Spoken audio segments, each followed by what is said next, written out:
Ayan, nandito tayo ngayon sa Barangay Turbina.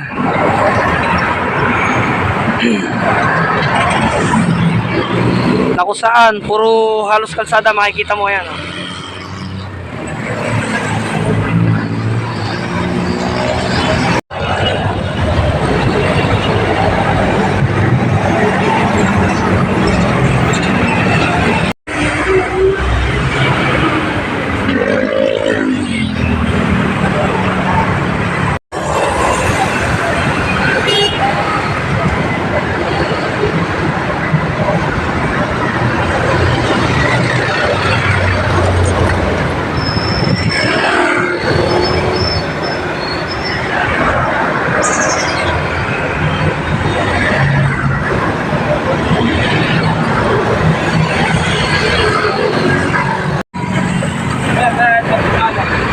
Yan, dito naman makikita mo yung mga sakayan ng papuntang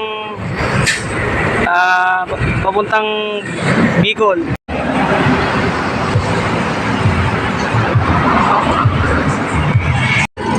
Ayan, nandito naman tayo sa Barangay Real.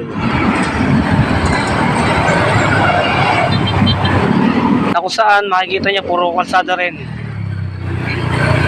At mga ilang building.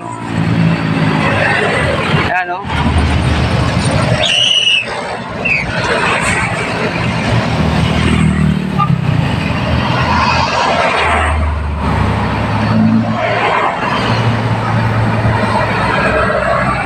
Ito yung pinaka-exit ng Barangay Real.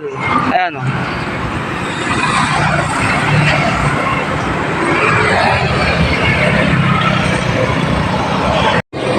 Yan naman yung ginagawang subdivision na yan.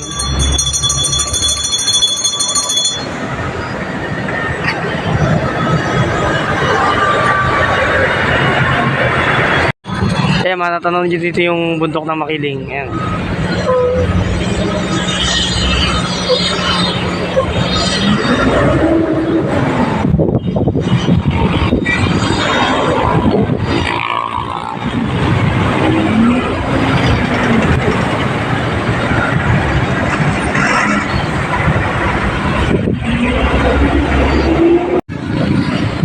Yan, makikita nyo dito yung matataas na tower ng kuryente. Yan,